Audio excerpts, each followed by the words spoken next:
Thank you very much. Thank you very much. Great honor. Today it's my privilege to welcome the Prime Minister of a very special place, the United Kingdom, to the White House.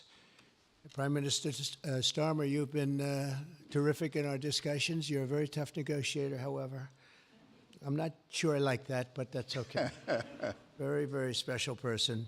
The Prime Minister and I have gotten off to an outstanding start. The U.S. and U.K. have a special relationship, very special, really like no other, passed down through the centuries, and we're going to keep it that way. We're going to keep it very strong as it is. Very importantly, I was just notified by letter from King Charles that he's extended through the Prime Minister a historic second state visit to the United Kingdom. And that's a great honor because it's never happened before. One person has never been extended that honor, and I really do call it an honor, but it's not for me, it's for our country. It's respect for our country. So I just want to thank you, and I want to thank King Charles. Thank you very much, and we accept. I don't know if the media is going to follow us. I have a feeling they might. Okay, thank you very much. Appreciate it. I'm pleased to say that the bust of one of the Prime Minister's greatest predecessors, Winston Churchill, is now back in the rightful place in the Oval Office, and we're very proud of it. Our meeting today and the various breakout sessions we had were tremendously productive. Most importantly, I provided the Prime Minister with an update on our efforts to end the bloody and horrible war in Ukraine with Russia, which would never have happened if I were president. That was not going to happen. I promise you that. After 3 years of hellacious conflict, approximately 1 million Ukrainians and Russians have been senselessly killed, but the number, I believe, is much higher than that. Countless schools, hospitals, towns, and beautiful ancient churches have been absolutely obliterated. To begin the process of ending this spiral of death, I had historic back-to-back calls with President Putin, very successful calls, I might add, and President Zelensky, and my team also spoke with the Secretary General of NATO on numerous occasions, and we're working very hard to get that war brought to an end. I think we've made a lot of progress, and I think it's moving along pretty rapidly. And I want to thank all of the people that are here that have been working on it. And we'll let you know what happens. It'll either be fairly soon or it won't be at all. In addition, this week I met with President Macron of France, as you know, and held talks with members of the G7. Tomorrow, the progress toward peace will continue when President Zelensky visits the White House. He'll be here tomorrow in the early part of the day, and we'll be signing a historic agreement that will make the United States a major partner in developing Ukraine's minerals and rare earths and oil and gases, and we have a great understanding. I think it's going to be great for Ukraine. We're going to be at the site, and we'll be digging. We'll be digging. Dig we must. A big utility in New York, Con Edison, they used to have a sign, dig we must, and we will be digging. But much of the European aid to Ukraine has been sent in the form of loans for which they expect to be paid back, and we didn't have that honor under the Biden administration. He sent money, or just sent it, money after money after money, and never had any knowledge of ever seeing it back, maybe $300 to $350 billion, but under the breakthrough agreement, very unusual, which everyone said was difficult to get, but it's really very good for Ukraine and very good for us. The American taxpayers will now effectively be reimbursed for the money and hundreds of billions of dollars poured into helping Ukraine defend itself, which by and of itself is a very worthy thing to do. We've paid far more than any other country, and with most of our support, it's been paid in military, the finest weapons anywhere in the world.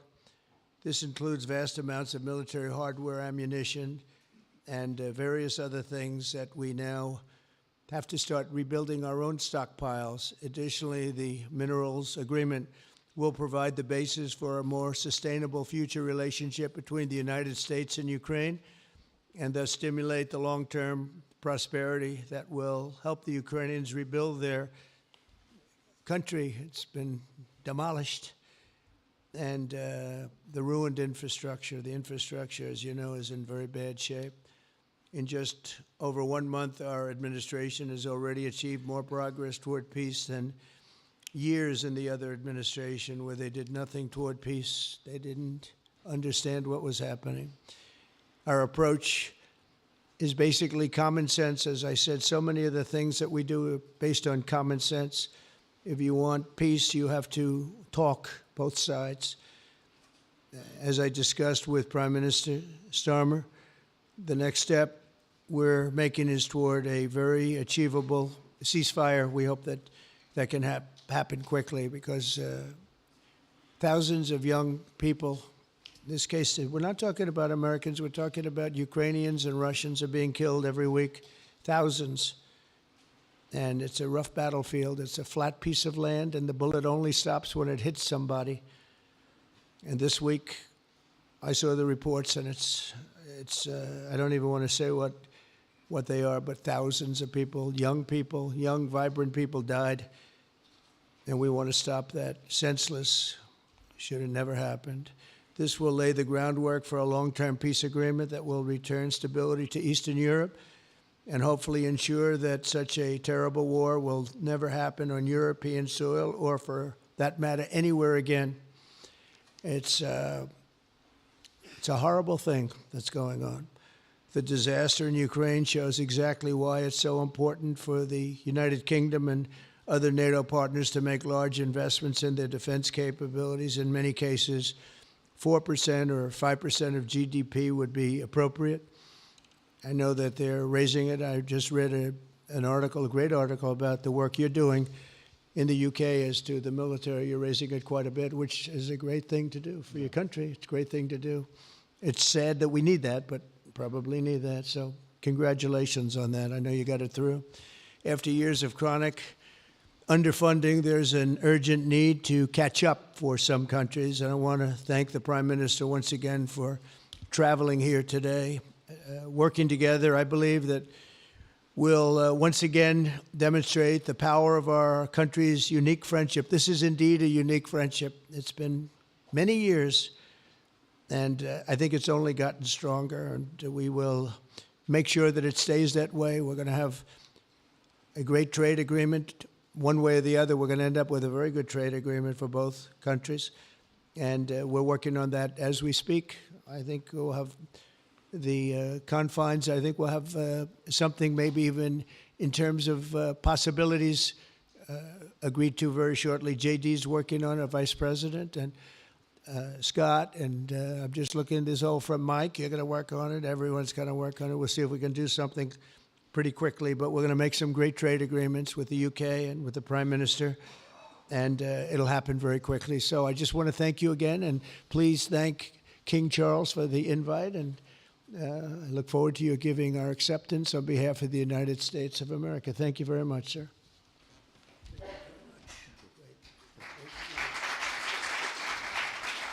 Thank you. Well, thank you very much, Mr. President. Thank you for your hospitality. Thank you for your leadership. This has been a very good and very productive visit. And with your family roots in Scotland and your close bond with His Majesty the King, it's good to know that the United Kingdom has a true friend in the Oval Office. And it was so good to see the bust of Winston Churchill back in its rightful place just a moment ago. But look, in a moment of real danger around the world, this relationship matters more than ever. We remain each other's first partner in defence, ready to come to the other's aid, to counter threats wherever and whenever they may arise. No two militaries are more intertwined than ours.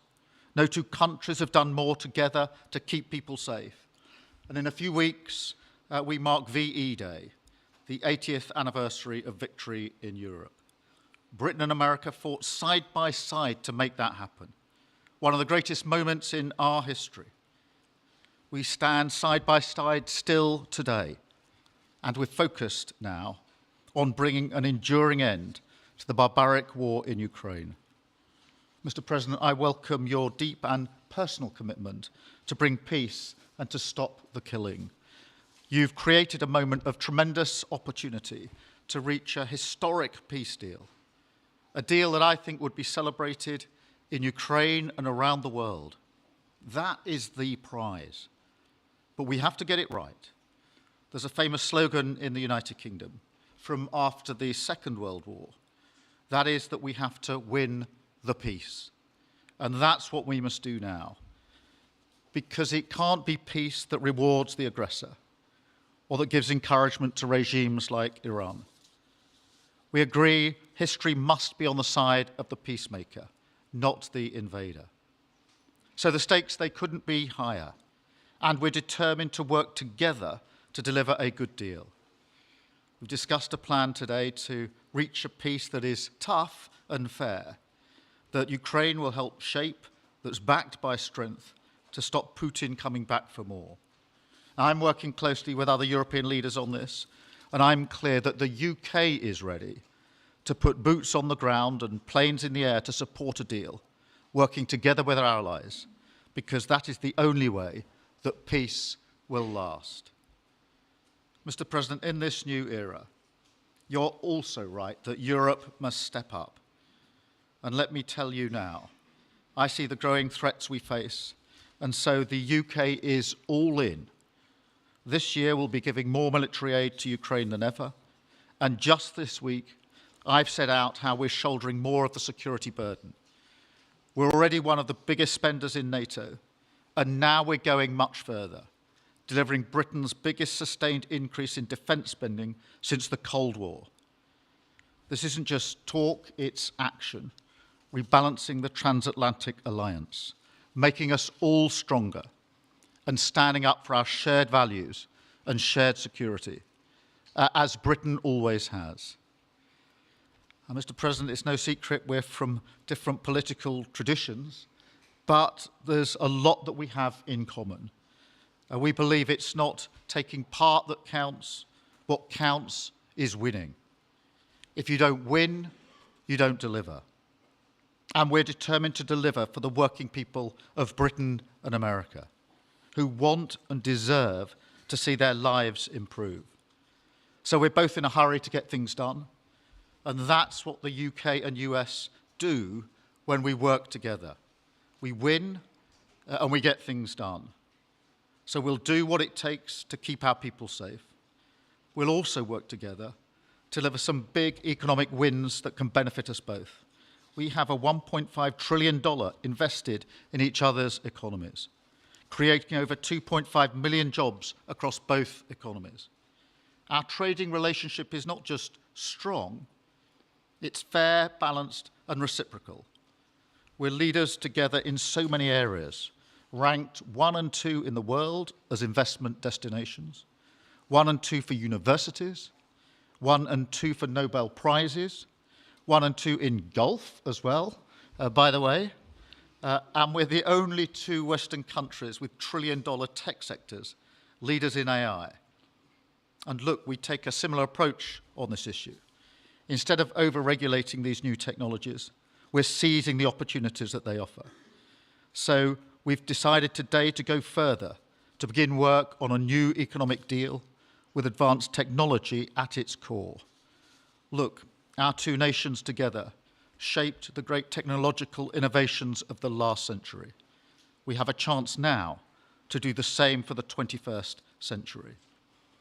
I mean, artificial intelligence could cure cancer. That could be a moonshot for our age. And that's how we'll keep delivering for our people. There are so many opportunities. Keep our nation strong and fulfill the promise of greatness that has always defined this relationship. Finally, to underline the importance of this bond. It was my privilege and honour to bring a letter with me today from His Majesty the King, not only sending his best wishes, but also inviting the President and the First Lady to make a state visit to the United Kingdom an unprecedented second state visit. This has never happened before. It's so incredible, it will be historic. And I'm delighted that I can go back to His Majesty the King and tell him that President Trump has accepted the invitation. So thank you. Our teams will now work together to set a date, and we look forward to welcome you in the United Kingdom. Thank you once again. Thank you very much. What a beautiful accent. I would have been president 20 years ago if I had that accent. Thank you very much. Okay, let's see here. Go ahead, please. Thank you, Mr. President. Earlier today, you told me that you believe that foreign countries pay tariffs, but Americans who are concerned about higher prices believe, as most people do, that they're paid by consumers and importers when they import things into this country. Can you explain how you came to this belief that foreign governments are paying tariffs? And for the Prime Minister, did you discuss with President Trump his repeated statements of desire to annex Canada?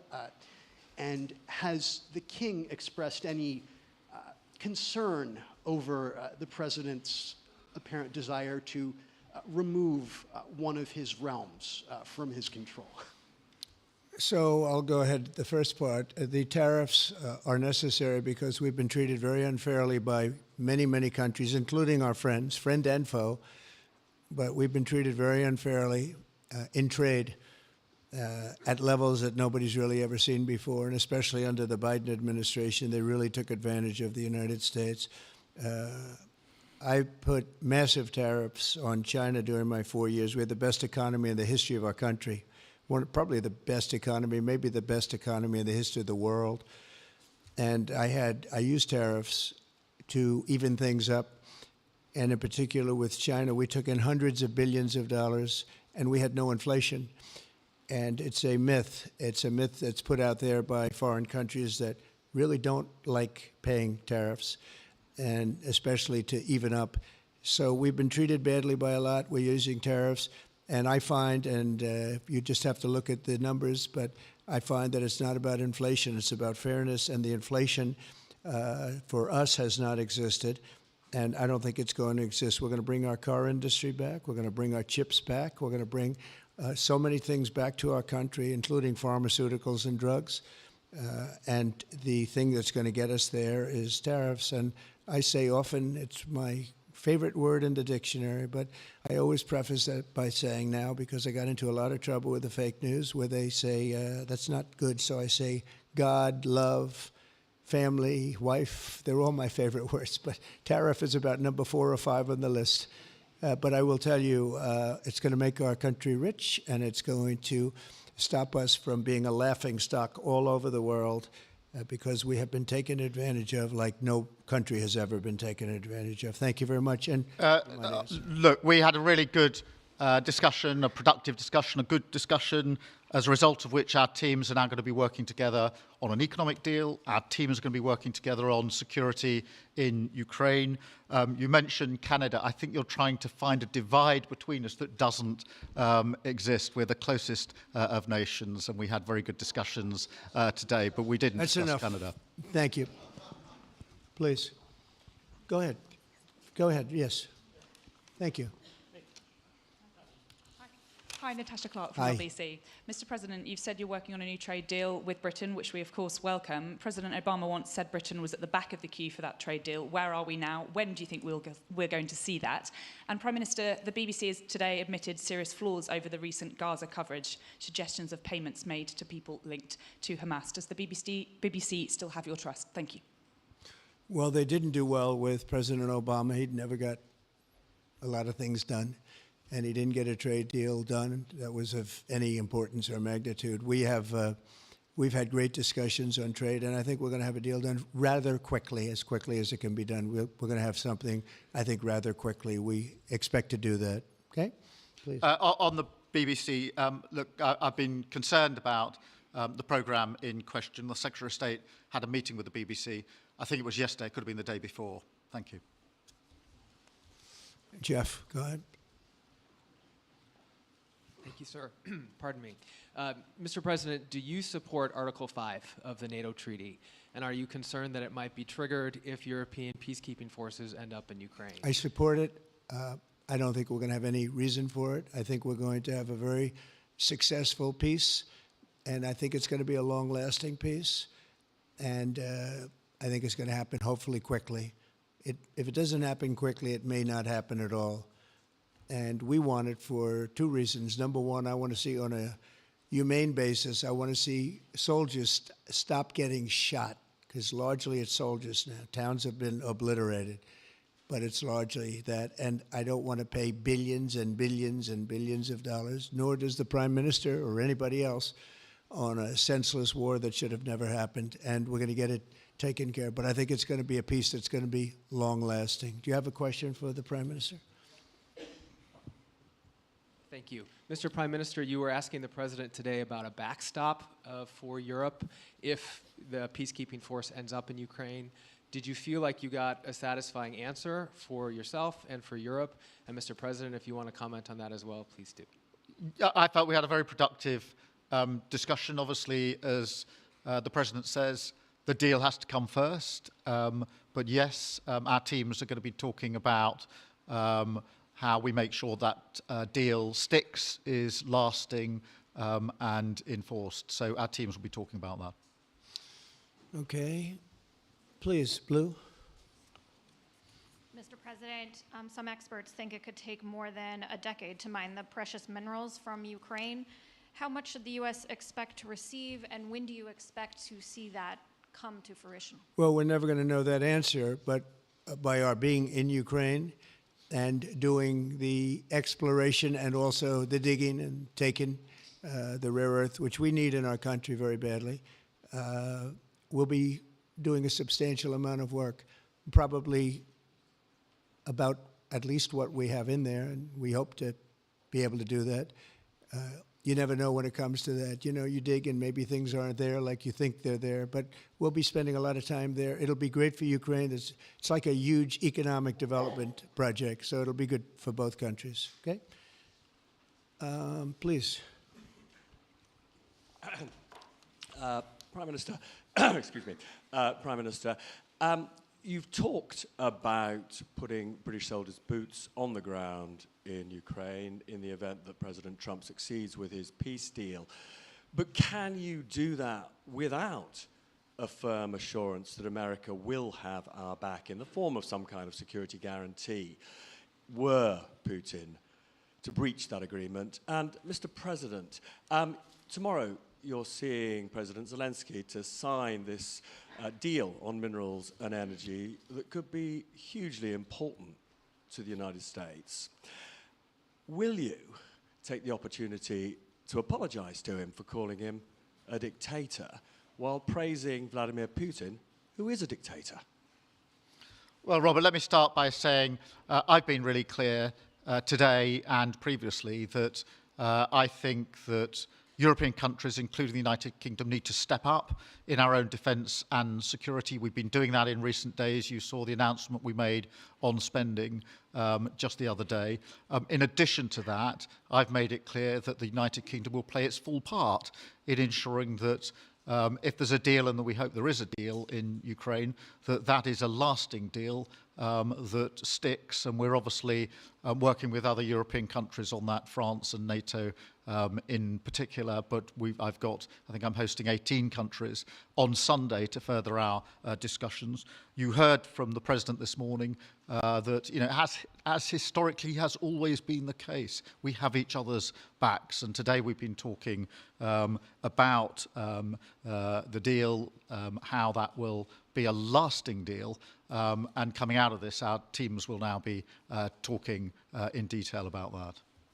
And I think we're going to have a very good meeting tomorrow, 11 o'clock. And I think we're going to have a very good meeting tomorrow morning. We're going to get along really well, okay? We have a lot of respect. I have a lot of respect for them. We've given them a lot of equipment and a lot of money, but they have fought very bravely, no matter how you figure it. They have really fought. Somebody has to use that equipment, and they have been very brave in that sense. Yeah, please, go ahead.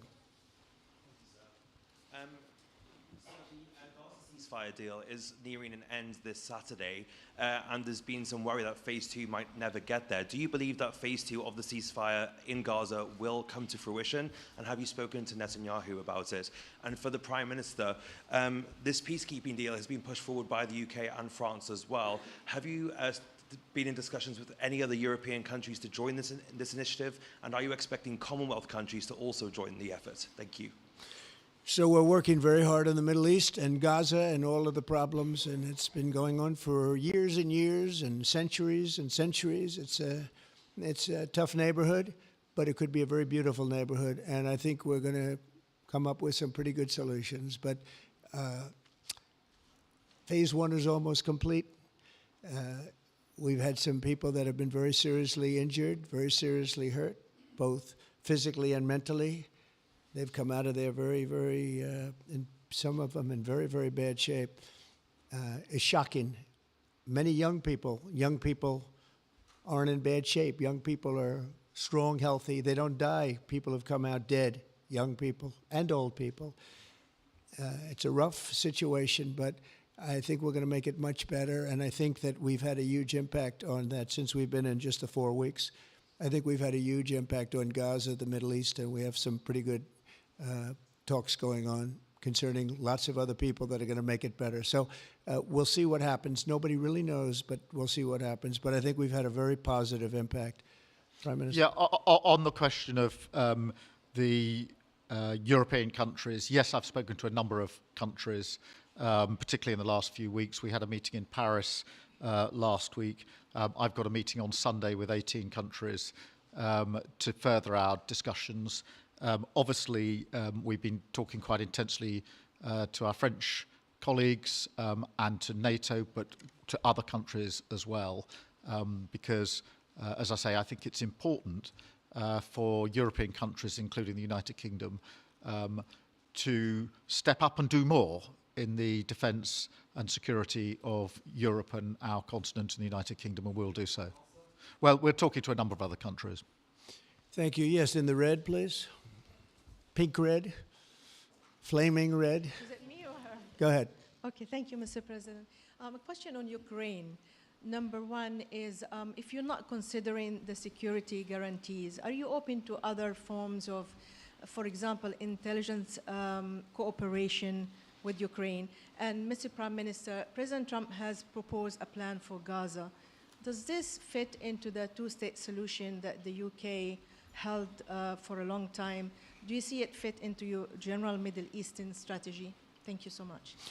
Yeah, thank you very much. We're open to many things, but before I even think about that, that's almost pleasant to think about because that would mean that peace has been arrived at.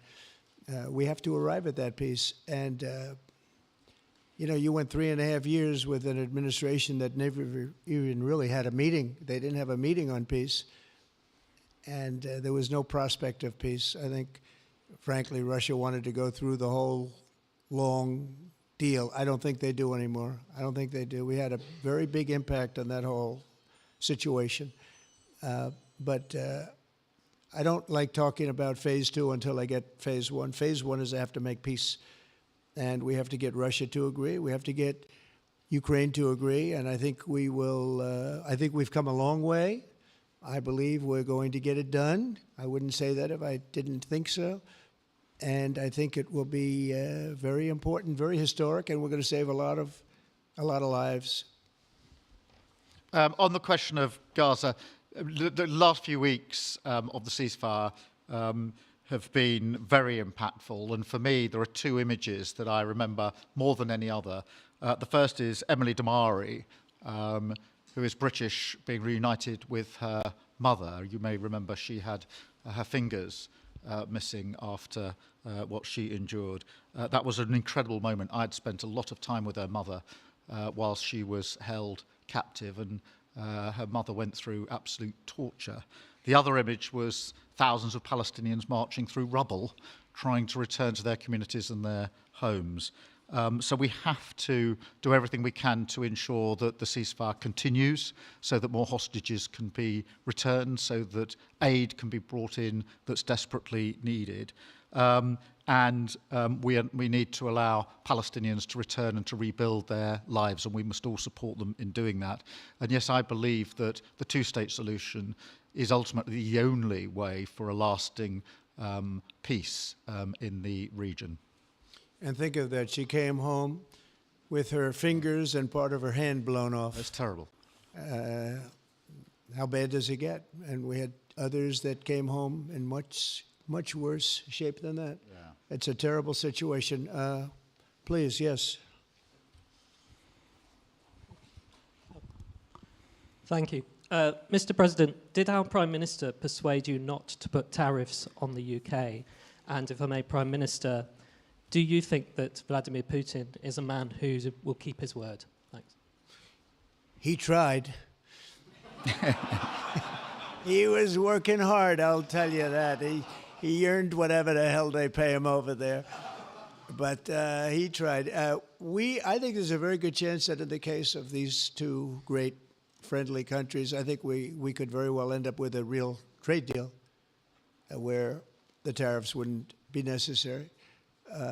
We'll see. But he earned whatever they pay him. He earned today. He was working hard at lunch, and I'm very receptive to it. I think in all fairness, in all seriousness, I think we have a very good chance at arriving at a very good deal. JD and Scott and Howard, all the people are working on it, and I think we have a good chance at arriving at a deal that could be terrific, really terrific for both countries. Okay?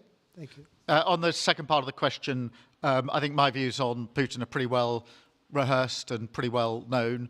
My concern is that if there's a deal, and I hope there is a deal, that it must be a lasting deal, that it's not a temporary measure. And that is why I think it's really important that Putin knows that this deal, a historic deal, which I very much hope comes about, is there, and it's a lasting deal, and that we're able to deal with any inclination he has to go again or go further. I think we'll have two deals. I think we'll have a deal on ending the war, and I think we're going to end up with a great trade deal with you. And it's an honor to be with you, and I want to thank everybody very much. Thank you very much. Thank you. Thank you very much.